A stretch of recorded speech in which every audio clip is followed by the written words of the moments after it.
Ladies and gentlemen, welcome back to Chalk Up. So today's session we are working on a skill. The skill for today is double unders. We're going to start this session with a warm-up. We've got a 12-minute EMOM, which is every minute on the minute for 12 minutes, 4 movements for 3 rounds. Movement number 1 is high knees. 15 seconds worth of high knees, driving the knees up nice and high, keeping those runners' arms going as well, opposite arm, opposite leg. Then you're going to switch into heel kicks.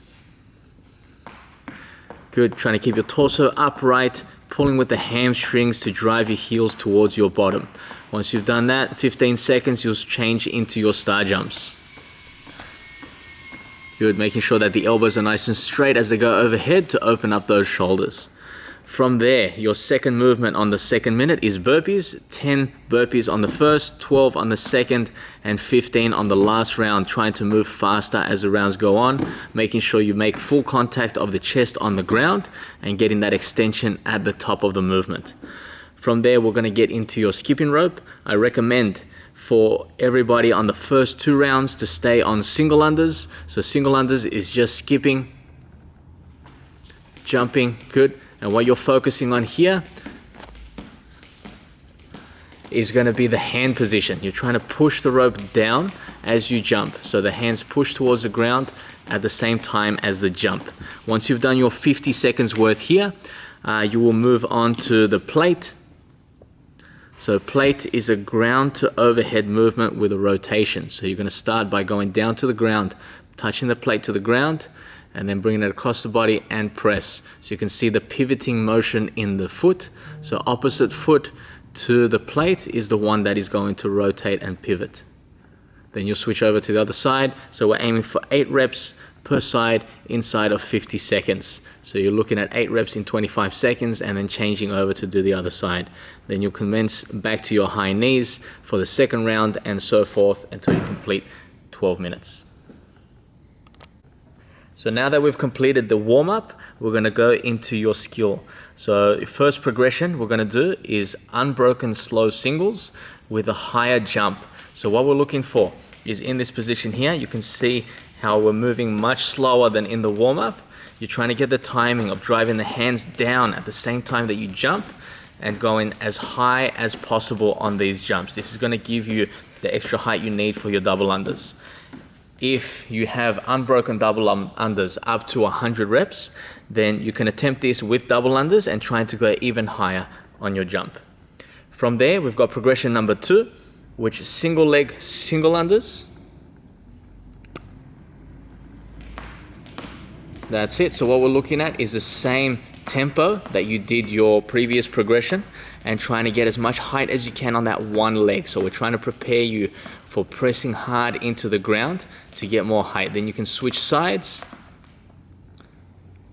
And we're looking for 40 reps per leg if you're doing singles, 20 if you're doing doubles. Don't worry too much if you can't do this for doubles. If you did doubles in the first progression, this is mainly just to strengthen and start getting you used to using both legs to drive that force upwards in your jump. Okay, now we move on to the second component in the skill, which is 20 minutes of practice of your double unders.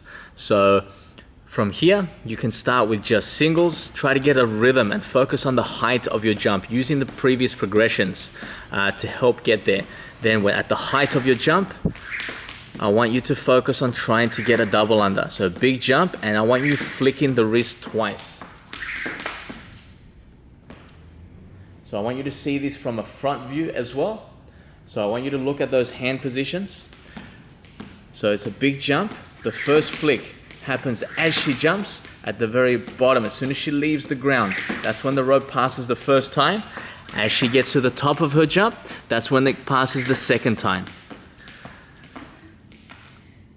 So from here, if you already have double unders, very consistent, and you can do multiple up to 300 in a workout quite comfortably, what I want you to focus on is using the same points of performance there.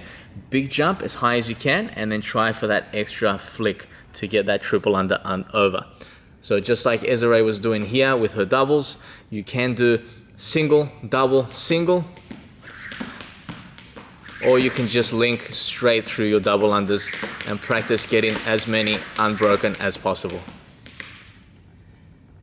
Okay, so now for your conditioning component, we have 4-time 500 double unders with a cap of 7 minutes.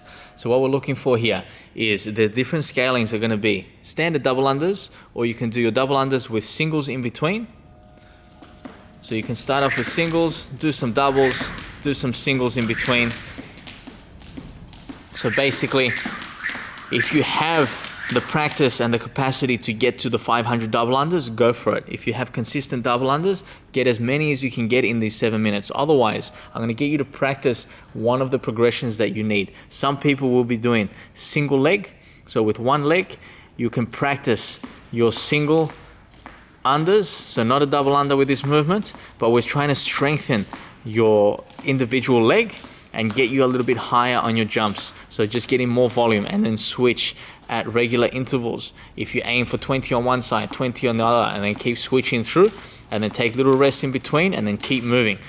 The whole conditioning is to provide you with another opportunity to practice more double unders or to get stronger to then be able to complete more double unders. So pick your scaling that you need to work on the most to improve your double unders. Now that you've finished your conditioning session, we're moving into the auxiliary movement. So for today, we're focused on the arch hold. So 3 sets of a minimum of 36-second hold in your arch position. So laying down on your belly, arms extended away from the body, feet extended away from the body, trying to lift your thighs off the ground, squeezing feet together, heels together, and keeping your upper back engaged. Focus on that breathing. You can maintain that head in a neutral position, thumbs to the ceiling, and elbows are locked out. You will hold here for a minimum of 36 seconds, up to a maximum of 60 seconds, going in increments of 12. So 36, 48, and 60 are your targets.